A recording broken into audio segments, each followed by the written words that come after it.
Hey guys, it's John with the After Cruiser channel. Today we're going to bring you a pretty extensive project. Basically, from day one, I really never did like that stereo in the car.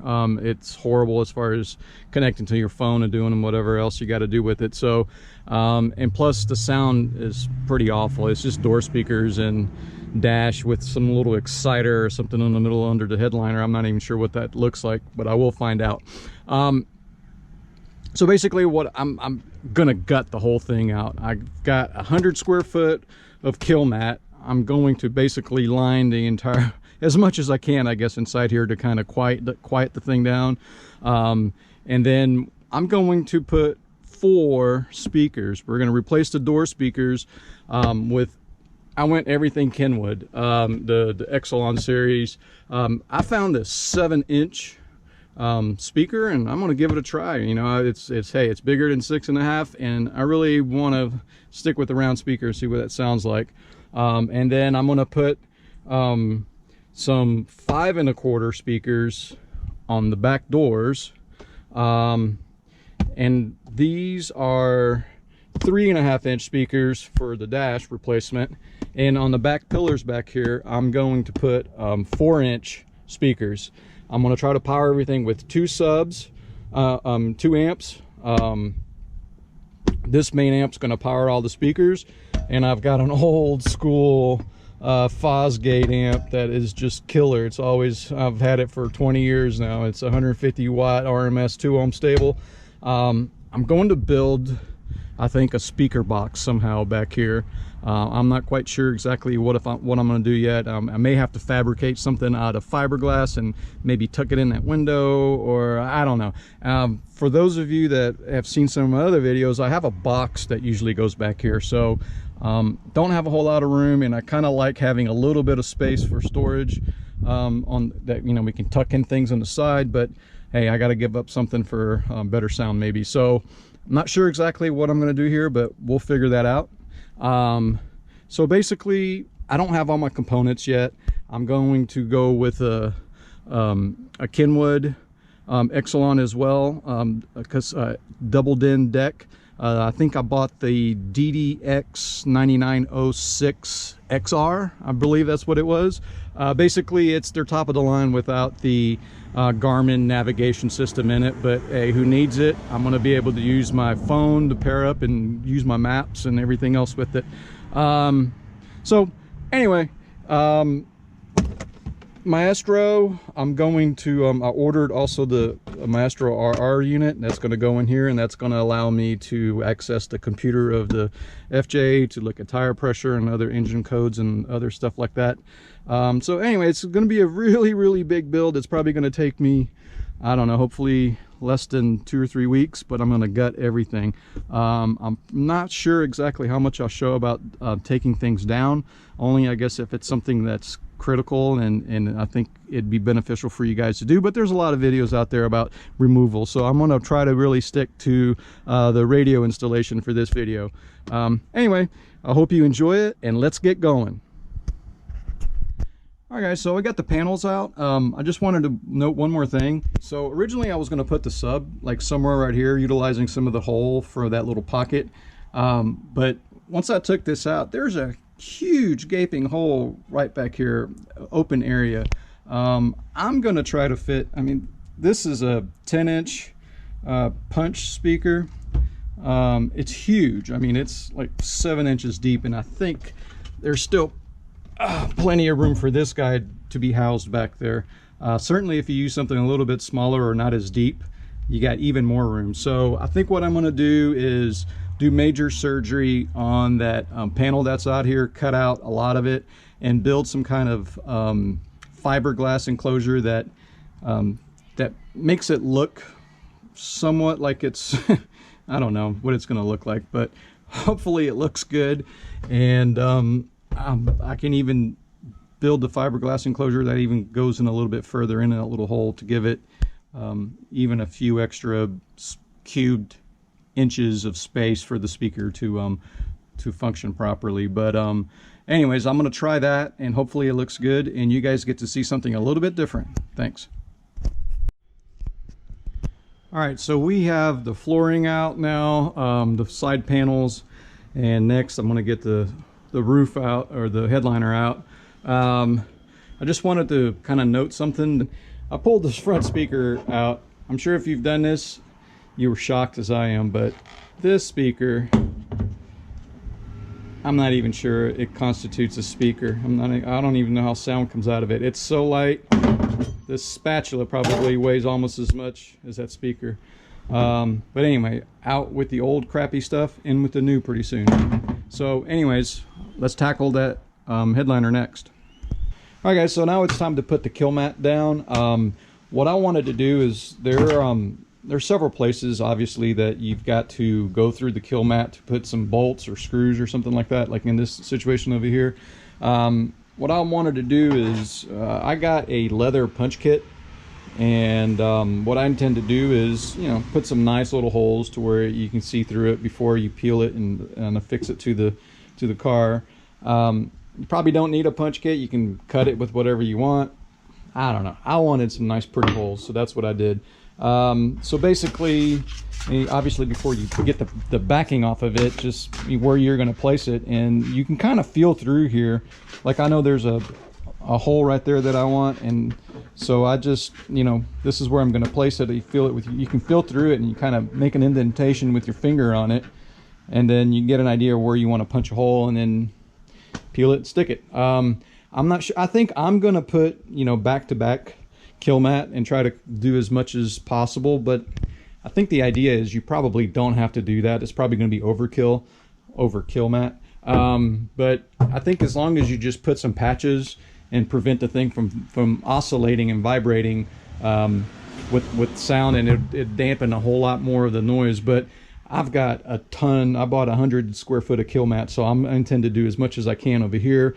Put some obviously inside the panel on the wheel wells, and I also want to see if I can get some on the ceiling, on the roof, and try to keep some of that from, because even when it rains you can hear a ton of noise coming through it. So anyways, that's my plan. And so what I'm going to do is just use this board, put it on there, and punch out some holes, and away we go.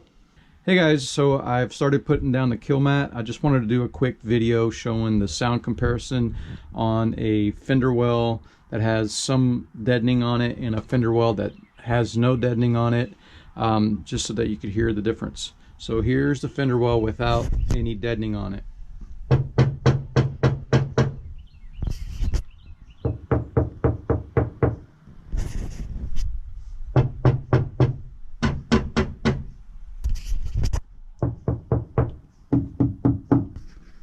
Hopefully you could definitely hear the difference. I guess the idea is really just to kind of muffle down the sound as the car is driving. All this is, you know, resonating at its frequency, and it's adding sound to the cab.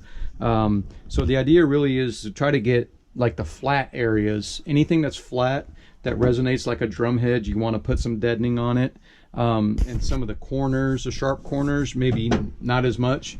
And I think you'll get some good results that way. So hopefully this helps illustrate the deadening differences between having the deadening material on it and not having deadening material on it. So hopefully you can hear that, and hope this is helpful.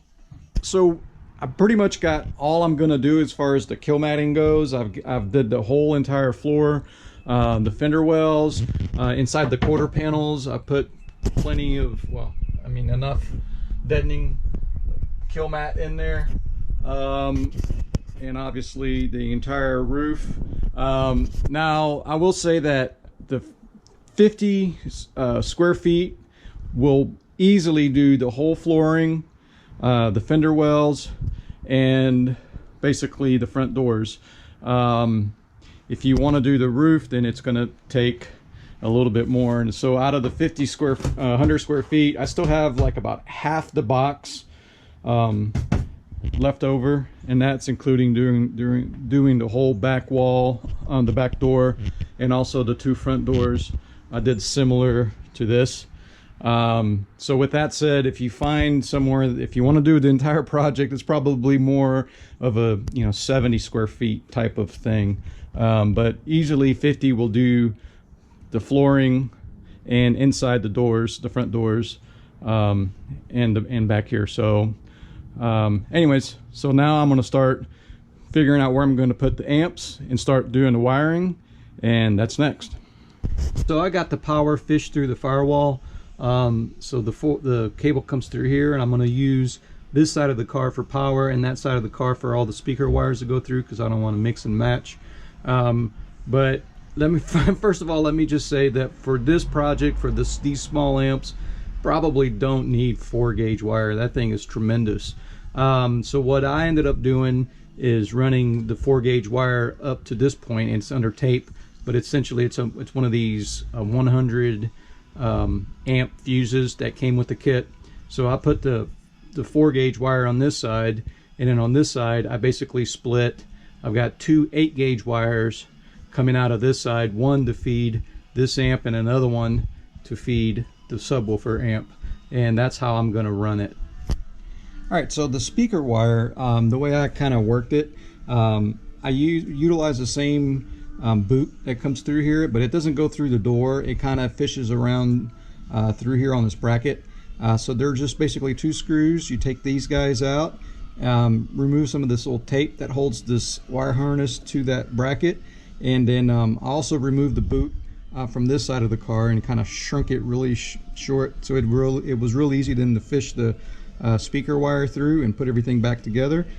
So now my speaker wire, I'm basically just routing it right through here and going through that little boot. I just slid a little hole and fished it through there, and everything is zip tied back there out of the way. So this side's done. Now to the driver's side.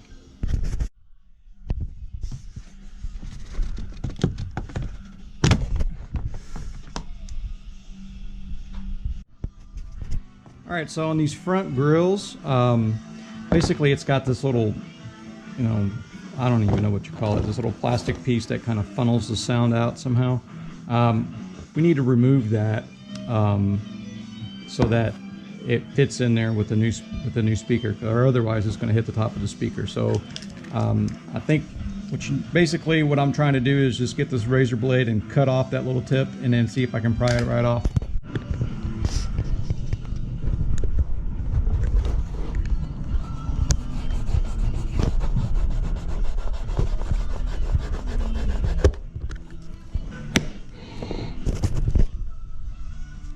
Just like that. Now it's got this little thin little screen. I think I'm going to try to reuse it. Maybe get some super glue and super glue the edges to where it stays on there, or else dirt and crap's going to get all in there too.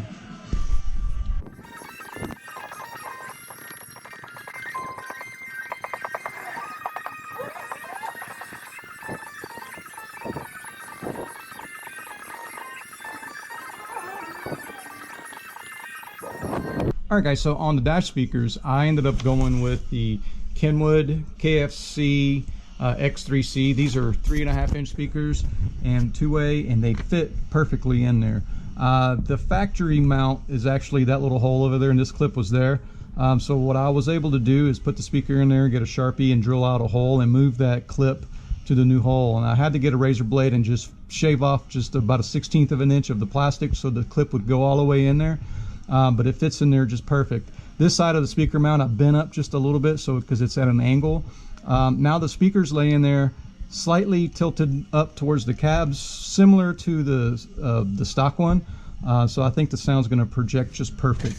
And then lastly, these speakers come with these little crossovers, but I'm not going to use these because my power amplifier has built-in crossovers, so you don't need these if you have that. So now it's time to mount the speakers on the doors. For that, I went with this Kenwood Exelon KFC X183C.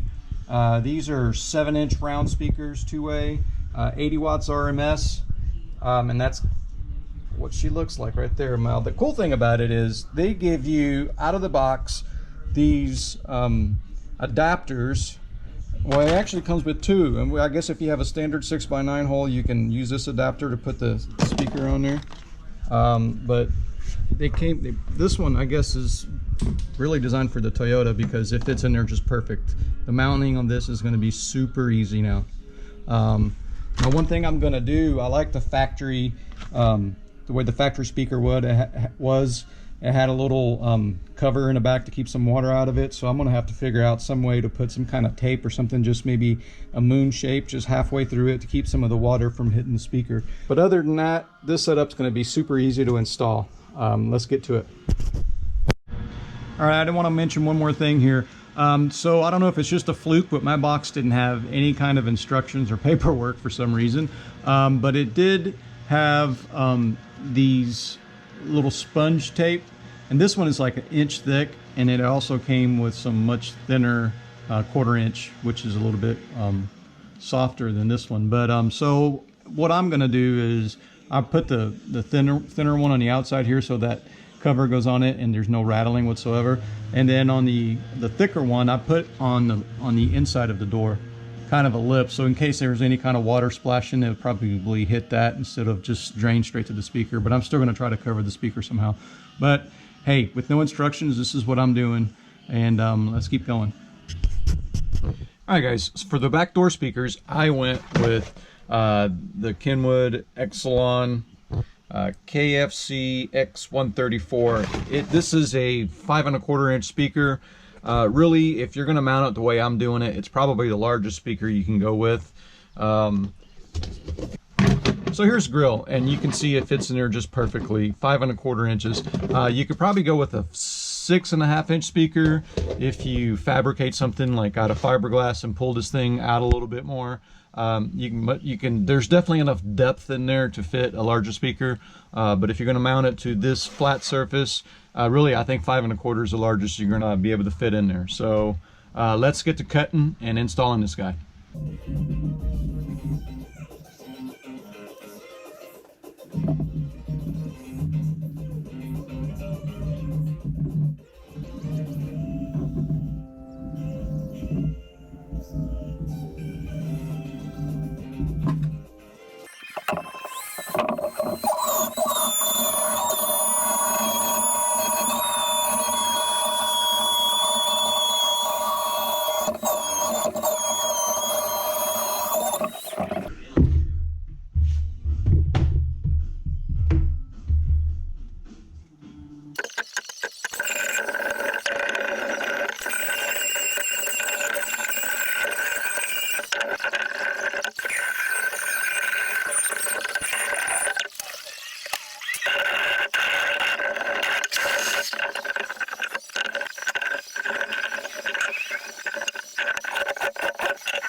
All right, so here's a close-up of the speaker already mounted. As you can see, it looks really good. It fits in there really nice. Now it's time to start basically assembling the sides back the way they came out. But one thing I did, my brother gave me a really good idea. I had some old pillows that we were just going to throw away anyways, so I took them and I kind of shredded them. And there's a lot of empty space on the back quarter panel here. So basically what I did is I took that pillow and I shredded it and I just kind of stuffed it all in there. Mainly just to, I don't know, maybe it'll help with some sound dampening. Maybe not, but we weren't going to use the pillows anyway, and so this is at least going to help us hopefully a little bit with our sound quality. So hey, if you got some old pillows, you can shove them in there, and on the zombie apocalypse you can take this out and stuff it in somewhere and you have a pillow. All right, so now we got these pieces cut. I'm gonna try to just put this in here. I thought about gluing it or some sort, but I think what I'm gonna try to do is similar to what I did the enclosure on the sub. I'm just gonna try to super glue the edges on the back side here, and it should hold everything in place, and let's see if that works.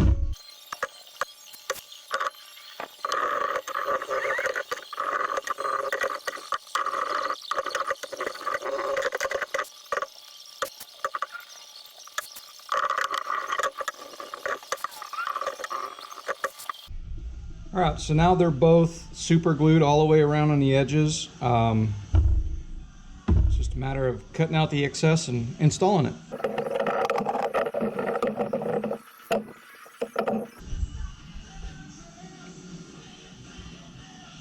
All right, guys, so we're about to put the grill on here, but you can see with the standoffs I put on the speakers, it's still well below the surface area of this, so I think it's a really good fit.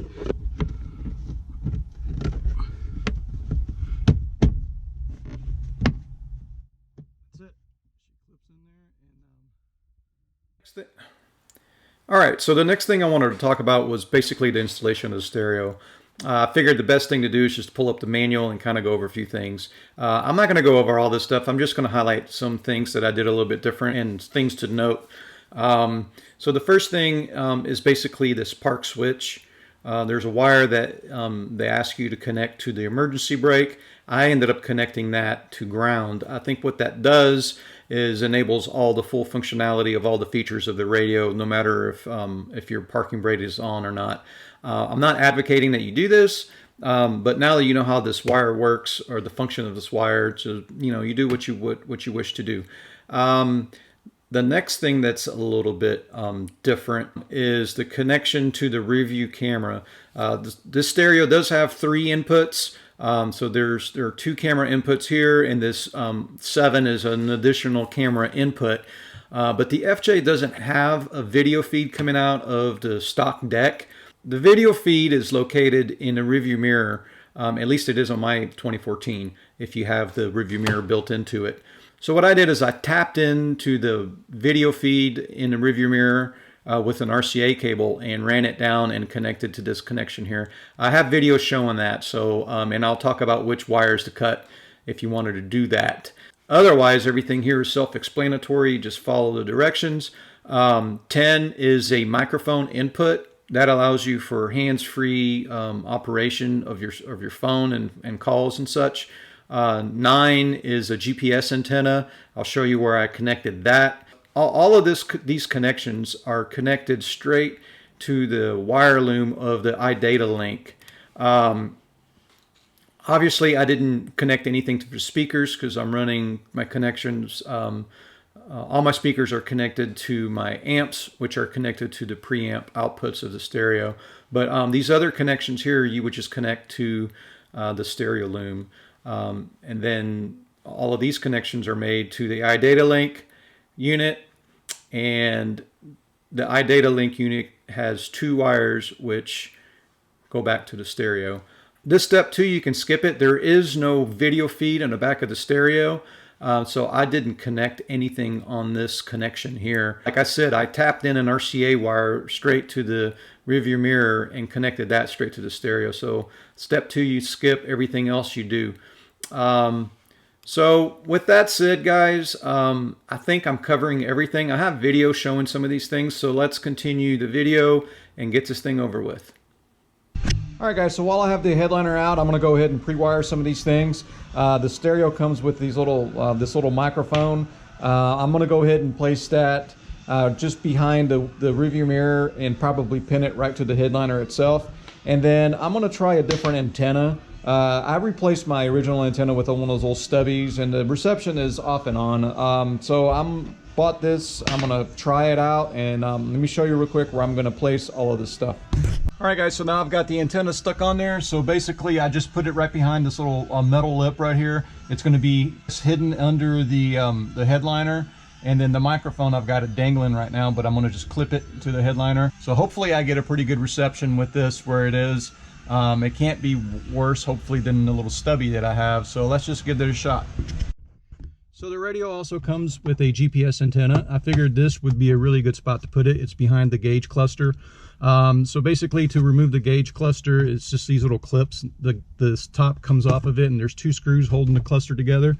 Now, one thing I did is I got a razor blade and I cut out very nicely, or very carefully, I should say, the lip on the bottom of that cluster, so that it didn't really squish the wire too much. So that's it. So now I'm gonna fix this guy there and put everything back together and route the wire through to the stereo.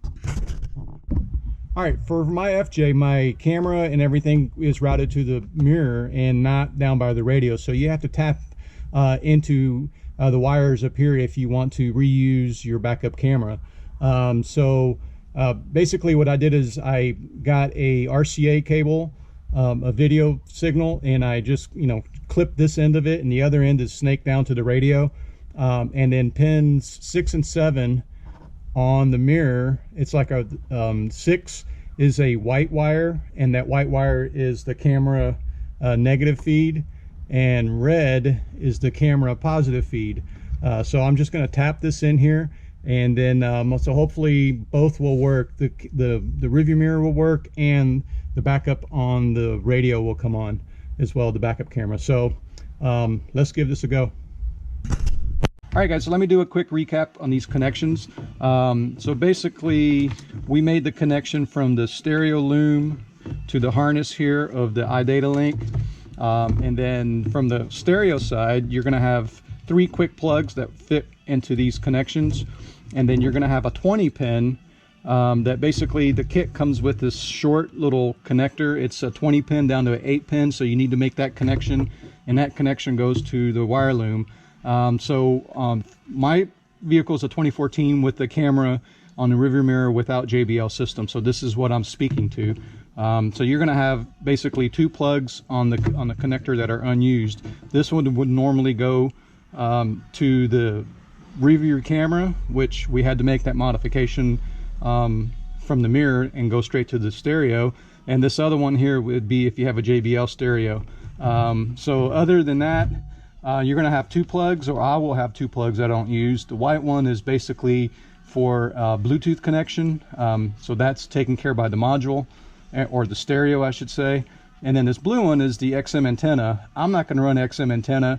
If you do want to run XM antenna, you have to buy an additional connector that goes from this Toyota XM antenna connector to the stereo. So other than that, guys, this is all pretty straightforward. Make the connections to the Maestro, and then from here you got 2 wires that plug into the stereo. So I'm going to clean all this up now and make it nice. We'll hopefully try to make it as pretty as I can and shove everything in there, and start plugging in the stereo.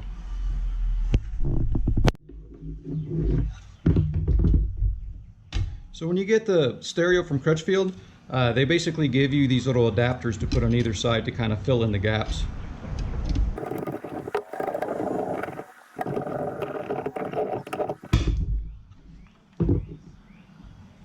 By the way, I'm not affiliated with Crutchfield whatsoever, and I don't have any skin in the game. I just figured to mention that just in case it's something. These are cheap anyways if you buy it aftermarket.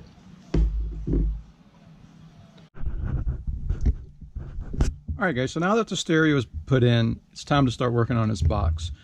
So my plan is basically to cut out all of this plastic piece that's encapsulated inside this yellow area, and build a fiberglass enclosure that fits right in there. And this is going to be a sealed box.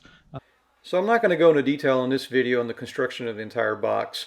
There's a lot of works and a lot of steps involved in that. I'm going to create a whole separate video just for that. So click on the link above for that video. So let's just skip to the final product and do a quick walk around.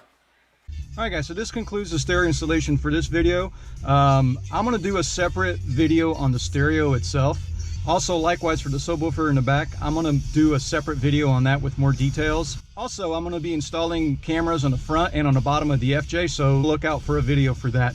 But right now, let's do a quick walk around on the car and close this one out. So here's our final walk around. There's not much to show on the door speakers. All that came out really good, and likewise with the dash, because it's got the original speaker covers. But let's look in the back. So the rear 5 1/4 inch speakers came out looking pretty good. They fit in there really nice. And the rear 4-inch speakers came out really nice with the custom covering on it. And here's a final look of the box. I think it came out pretty good. I'm still going to be able to fit my box in here. It's really solid, and it doesn't have the punch like a big thumper, but it does fill the FJ really nice. It makes the sound really full sound. So if that's what you're looking for, then something like this could be a solution for you. So that's it, guys. Thanks for hanging in there. I know this is a super long video, but I wanted to kind of show everything I did on it. If you like this video, please like, share, and subscribe, and I'll catch you guys next time. See you later.